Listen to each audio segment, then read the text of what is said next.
Yo, yo, yo, what is good, YouTube? It is your boy Make America Lit, back with another NBA 2K22 video.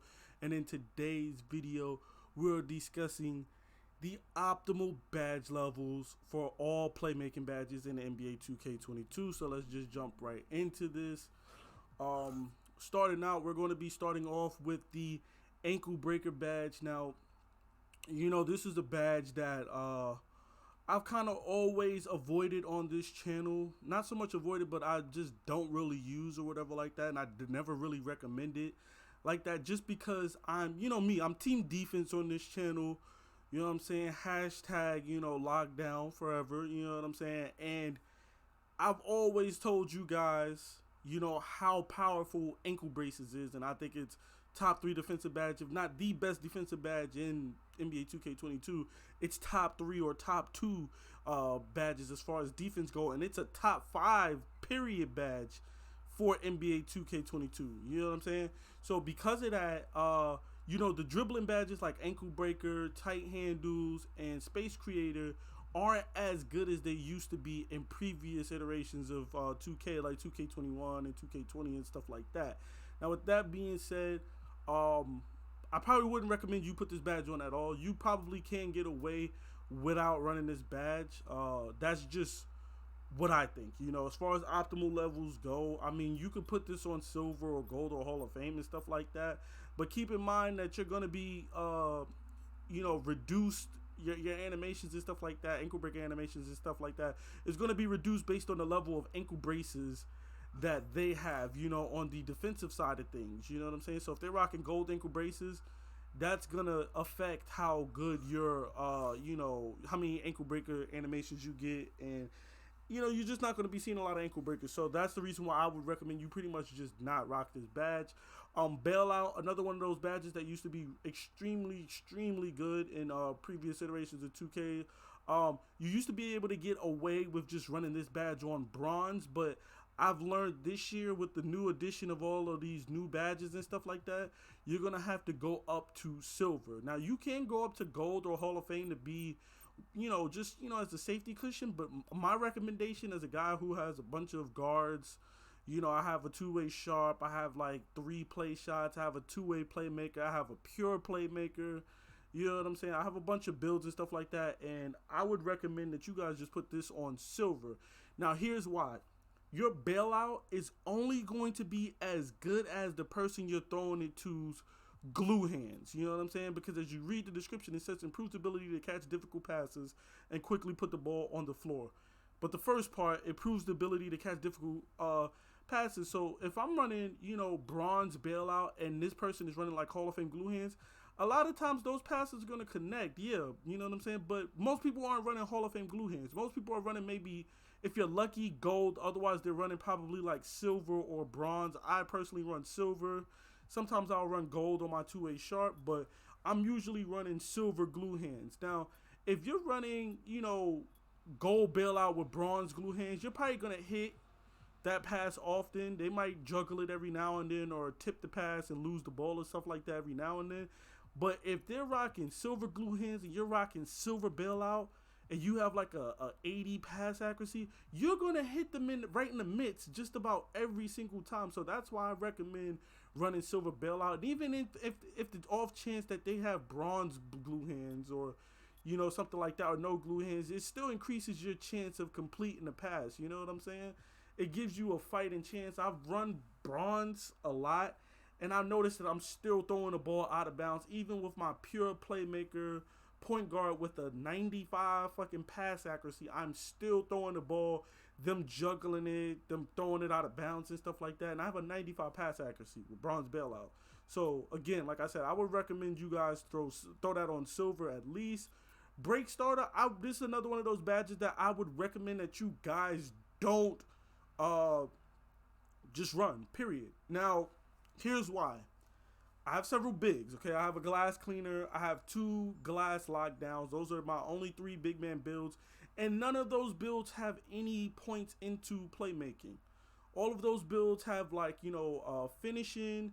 They have shooting, and they have defense. I don't really put anything into playmaking. I put, like, enough points into playmaking to just get maybe 5 playmaking badges so I can get gold glue hands and silver bullet passer, because that's all I feel I need as a big.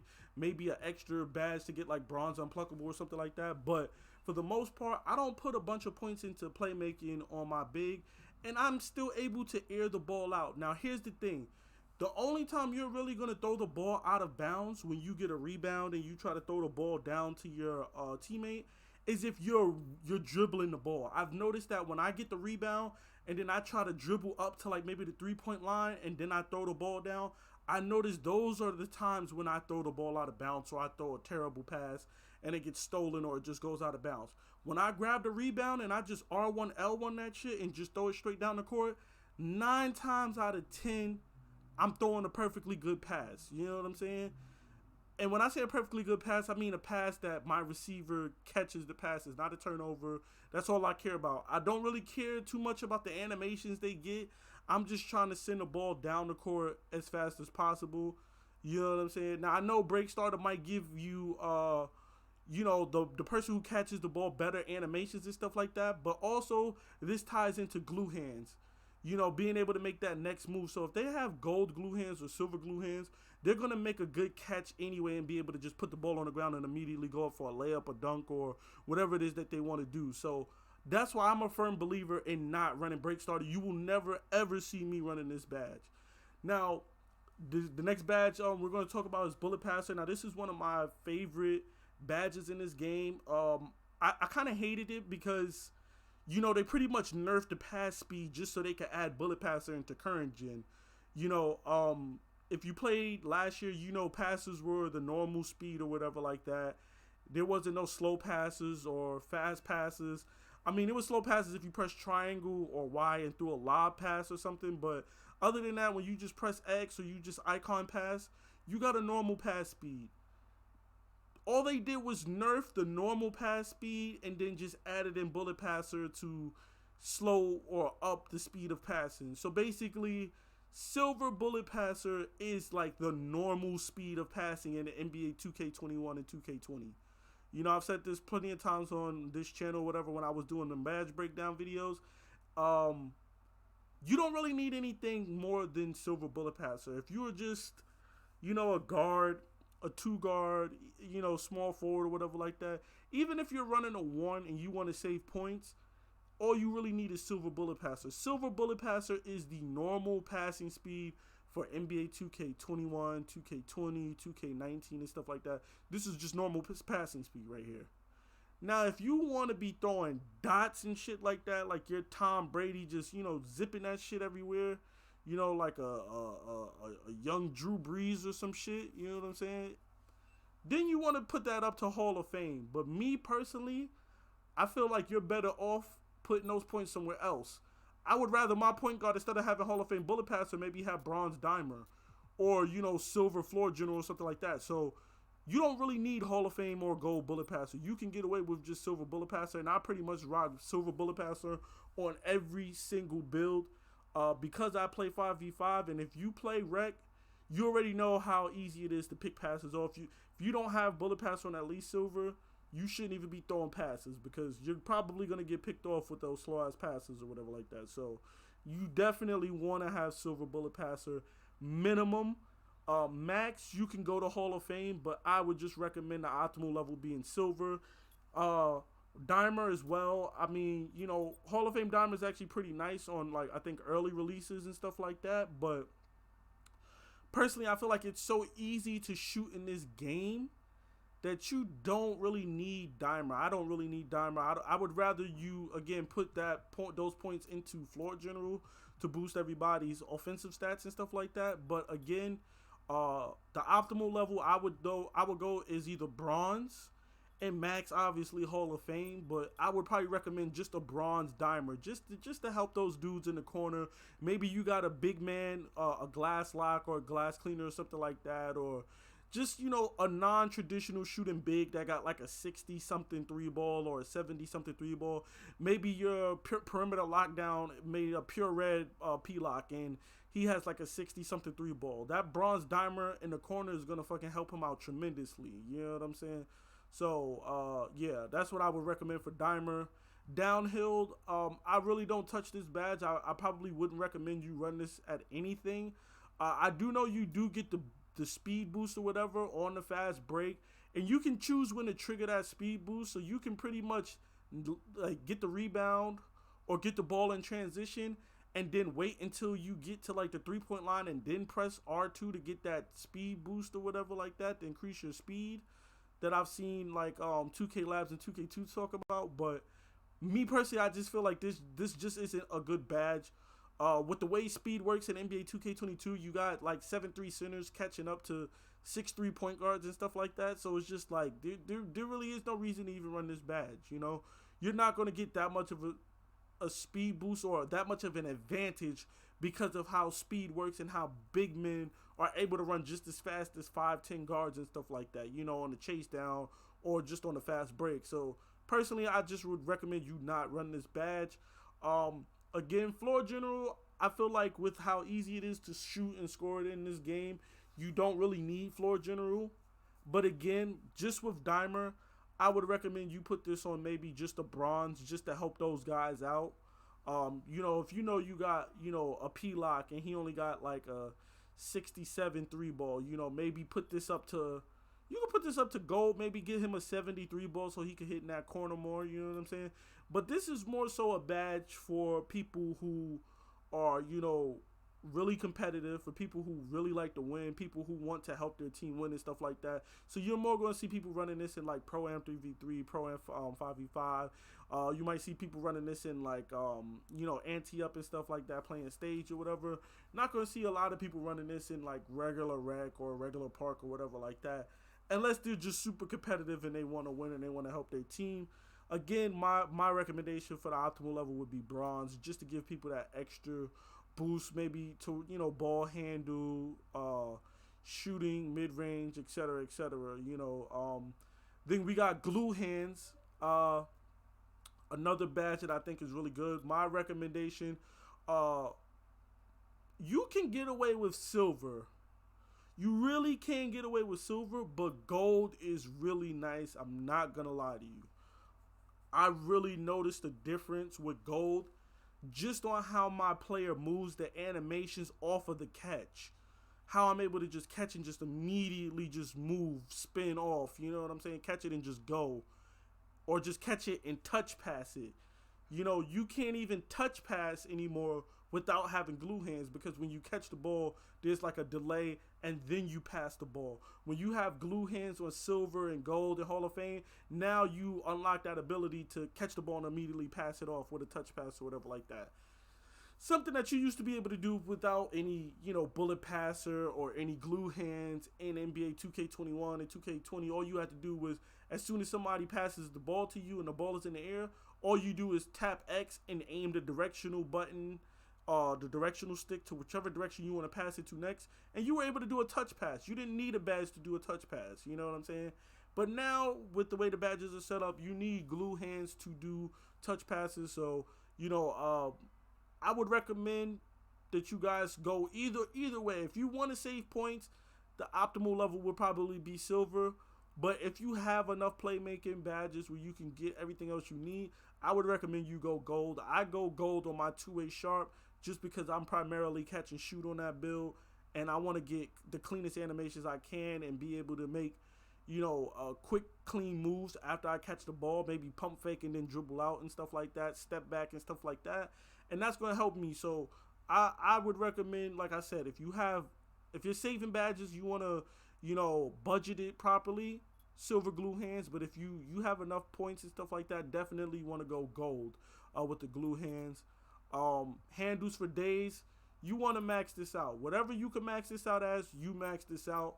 Me personally, right now, I run this on silver on my 2A sharp, but as soon as I get another badge point for hitting 38 in the season pass, this will be maxed out to gold. If you are a ball handler, a point guard, shooting guard, a small forward, you definitely want to max this out, man, because stamina is key to scoring in this game. If you want to play good defense, if you want to score, stamina is the key. So you want to use any badge that's going to help you retain stamina, and this is going to reduce the amount that the amount of energy you lose tremendously. And on top of that, I do primarily only play Rec and Pro and 5v5, so the games last longer. You tend to use a lot of stamina, a lot of energy, and you don't want to have that Gatorade shit under your feet. You know what I'm saying? You want to be able to go the whole game without the Gatorade logo under your feet. I'm usually able to go the whole game without having Gatorade under my feet, because I know when to use turbo, when not to use turbo and stuff like that. But also because I use badges like Tireless Defender and Handles for Days and stuff like that as well. So again, I would recommend that you max this out, period. If you are a ball handler at all, the 1 through the 3, max it out. Hyperdrive, I would recommend the optimal levels be either, bronze if you are budgeting, which is what I run on my 2A Sharp, my main build, or Hall of Fame. Those are the only 2 levels I would recommend you run these 2 badges, either bronze or Hall of Fame. Anything else is just a waste. Next badge will be Needle Threader. Now, I noticed I've experimented with this badge as somebody who plays, again, Rec and Pro M5v5 mostly. I experimented with all levels of this badge, but I noticed that silver was really the sweet spot. I went all the way up to Hall of Fame. Then I dropped it down to gold and see if I noticed a difference, and I really didn't notice a difference between Hall of Fame and gold. I threw the same passes. I wasn't throwing crazy risky passes. I was just throwing the normal passes that I would throw and just seeing what would get picked off that normally wouldn't get picked off, or what passes were getting through that normally didn't get through when I was throwing it with no Needle Threader. And I didn't really notice a difference between Hall of Fame and gold. So then I decided, okay, well, let me try gold, right? So I was trying gold. I didn't really notice a difference between these 2. So then I said, let me drop it down to silver. And I didn't really notice a difference between gold and silver either.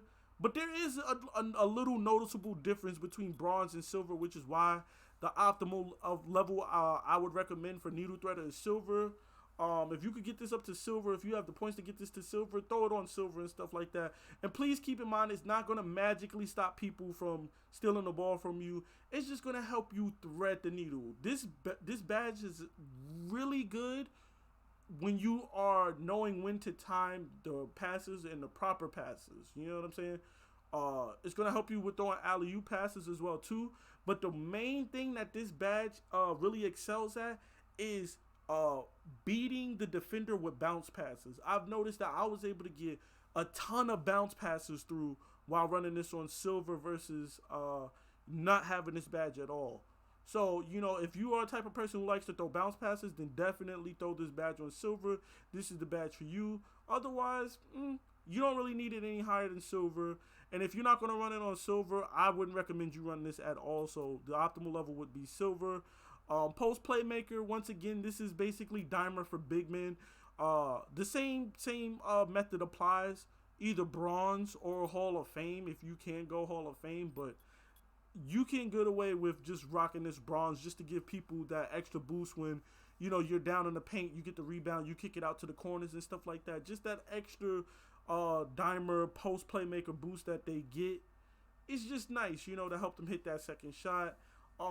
Again, I treat quick change similar to how I treat hyperdrive. Like I said earlier in this video, bronze or Hall of Fame, anything in between is pretty much just a waste in my opinion.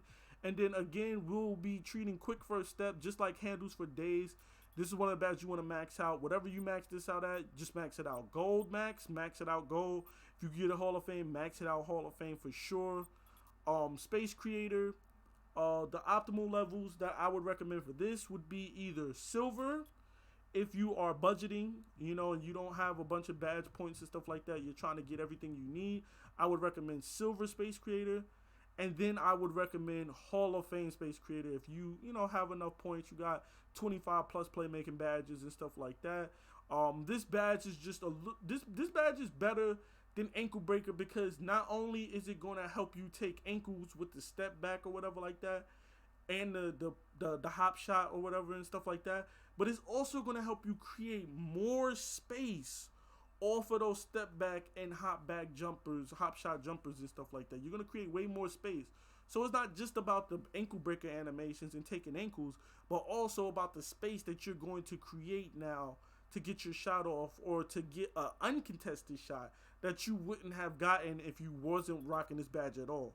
So again, If you're budgeting silver, and if you're not budgeting, then Hall of Fame for sure. Special delivery. Now this is another one of those badges that I think is really cool, just because they tie two badges into one. So they're basically giving us a 2-for-1 with this badge.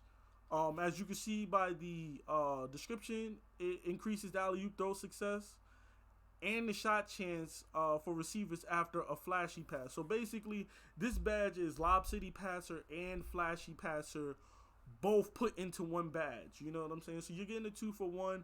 If you have, 25, 24 playmaking badges and stuff like that, I would recommend you throw this on bronze just for the alley-oop alone. Just for the alley-oop success. I like to throw oops and stuff like that, and I feel like a lot of people don't really run Lob City Finisher like they should on bronze. So, just that added boost of having bronze special delivery, it's just enough to make your dude, connect more often than not on the big man with the alley-oops and stuff like that. Stop and go. Another one of those badges similar to Hyperdrive and Quick Chain, where I would recommend you either go bronze, or you just go Hall of Fame, or just max out. If you can max out, gold or Hall of Fame. If not, I would recommend bronze. I would stay away from silver. If you can get Hall of Fame, I would stay away from gold and silver. But, if you can only get between bronze or gold, I would probably just stay with bronze. But, again, it's not a bad badge to max out either. You know what I'm saying? And then tight handles, another one of those badges where, the optimal level would be the bronze or Hall of Fame. This is probably the best dribbling badges out of the ankle breaker, space creator, tight handles family, the ankle breaker, fall, drop somebody badge family. This is probably the best one. This is the one that's going to give you the most bang for your buck, which is why you see a lot of people running this on bronze. You see a lot of people running this on Hall of Fame. Either or will do. I mean, I'm not really one to go crazy with the dribble moves and stuff like that, so I would recommend bronze. But if you are going for clips and highlights and stuff like that, then it wouldn't hurt to throw this on Hall of Fame if you do have the ability to put it that high. Triple Threat Juke, another one of those badges that I don't see a lot of people using. I do like the combo this badge with Quick First Step, but this badge is more so like a My Career badge. You can stun people if you have this badge. If you jab step and stuff like that, they'll do the little nay animation where they kind of stumble backwards and stuff like that off the jab step. A lot of people don't run this badge, but again, like I said, it's a very nice My Career badge. I haven't used it that much online, only when I was testing it to see how good it was, but I might end up slapping this build on on my two-way sharp and, just seeing what I can do with it or whatever like that. But I would just recommend you throwing this on bronze if you are going to be grinding badges and stuff like that. Everybody likes to just AI glitch the jab step or whatever like that to get their badges and stuff. It's not a bad badge to have, on at least bronze to get that stun animation. And then finally, our last badge, last but not least, Unplugable. The optimal badge levels for this badge, I would recommend you guys run either silver or Hall of Fame. I usually stay with my badge on silver since they buffed it. You pretty much, and they not only did they buff this, but they nerfed pickpocket too. So since they did both of those things, you kind of don't really need to go higher than silver based on your ball handle rating. If you have like an 85 or better, you can get away with just a silver Unpluggable. But if your rating is lower and you can get Hall of Fame, Unpluggable, if you're on current gen, obviously, then go ahead and go for it. I do run, I go back and forth between silver and Hall of Fame on my pure playmaker, just because he's taller and his ball handle rating is only like an 86 or whatever. But for my play shots and stuff like that, I usually just stick with silver because it's more than enough or whatever. So those are the optimal badge levels for the playmaking badges in NBA 2K22. Please be sure to drop a like, comment, and subscribe for more badge breakdown videos. It's been your boy, Make America Lit. I'm out, guys. Peace.